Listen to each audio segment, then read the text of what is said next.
2 libras de trigo por 1 denario. En las Sagradas Escrituras, y en el libro de Apocalipsis, capítulo 6, verso 6, leemos: y oí una voz en medio de los 4 seres vivientes, que decía: 2 libras de trigo por 1 denario, y 6 libras de cebada por 1 denario. Para entender mejor el sentido de este texto, debemos saber qué es un denario. Es una moneda antigua equivalente, más o menos, al sueldo promedio de un día de trabajo. Esto deja ver que los alimentos básicos se encarecerían en los últimos tiempos, alcanzando un precio exorbitante.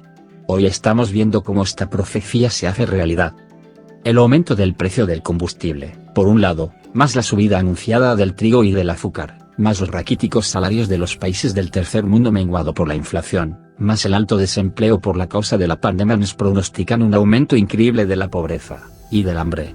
Se habla de combatir la pobreza, pero el aumento de los precios supera los aumentos salariales, creándose una descompensación que hace reducir cada vez más el poder adquisitivo de los más pobres.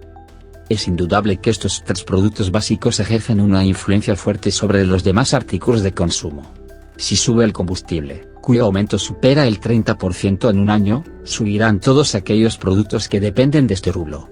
Si disparara el transporte de pasajero y de carga, subirán de precios los productos plásticos, los derivados del petróleo como es el aceite, las llantas etc. Se incrementarán los precios de la energía eléctrica, que a su vez encarecerá la producción en las fábricas y trasladarán estos incrementos a sus productos pagando los platos rotos el consumidor. Cuando una producción agrícola llegue a su destino final, el costo del transporte encarecerá su venta.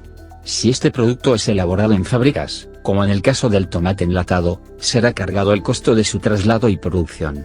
Después se sumará al precio su distribución. Esto es un efecto dominó, pues el petróleo es un derivado base para toda la producción y función de una nación. Al aumentar la harina de trigo, automáticamente aumentarán todos los productos derivados de este. Debemos subir el pan, los dulces, los alimentos para bebés, las galletas y un sinfín de artículos que requieren este componente. Si a su vez aumenta el azúcar, el dulce que lleva la harina sufrirá un aumento también debido al azúcar que se usa para su elaboración, teniendo en este caso un aumento doble. Hay que añadir al alza del azúcar, una cantidad tremenda de productos que contienen esta materia prima, como por ejemplo los refrescos, los caramelos, los chocolates, el café, las malteadas, las gelatinas y una larga lista de productos que son de uso común. Si añadimos a lo anterior, el desliz de la moneda, devaluación, más la subida de los impuestos para sostener una burocracia improductiva, y el aumento de la leche y la carne, nos enfrentamos a un panorama siniestro para los más pobres. Reconocemos que la subida de estos productos no obedece a los caprichos del gobierno de turno, sino a la política internacional, a las calamidades climáticas y del COVID, así como a los vientos de guerras que nos envuelve. Quien esté gobernando, la crisis económica obedece a un factor externo incontrolable. La única opción es producir más y gastar menos, pero con tantos feriados, y el derroche del Estado en grandes sueldos a los altos funcionarios, son pocos recursos que nos queda y la situación actual es sumamente grave para todos los países pobres del tercer mundo, y para nosotros se vuelve caótica. Es necesario comenzar a tomar medidas para que lo irremediable no sea calamitoso.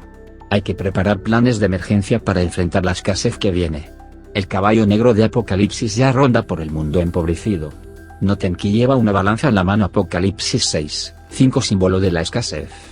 Esto indica que en los últimos tiempos viviremos una inflación insostenible y galopante, que llevará a millones de seres humanos a la hambruna. Esto nos debe hacer reflexionar para ver que la época de las vacas gordas se acabó, y vienen tiempos de vacas flacas, y para ello solo hay una salida: hacer provisión y tomar medidas para que podamos subsistir en medio de la realidad que nos amenaza. ¿Seremos conscientes de esta realidad profética? Solo hay una salida: importar menos y producir y exportar más. Que Dios nos ayude.